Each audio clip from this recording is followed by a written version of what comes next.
ব্যর্থ দীর্ঘকাল জীবনে আমার।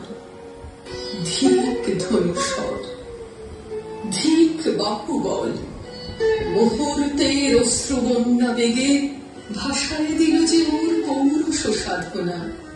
অকৃতার্থ যৌবনের দীর্ঘশ্বাসে বসন্তের কহিল ব্যাকুল।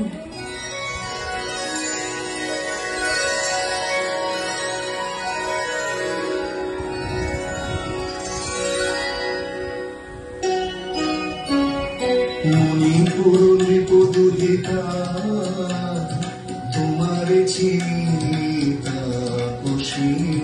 মোর পূজায় তব ছিল না মন, তবে কেন অকারণ তুমি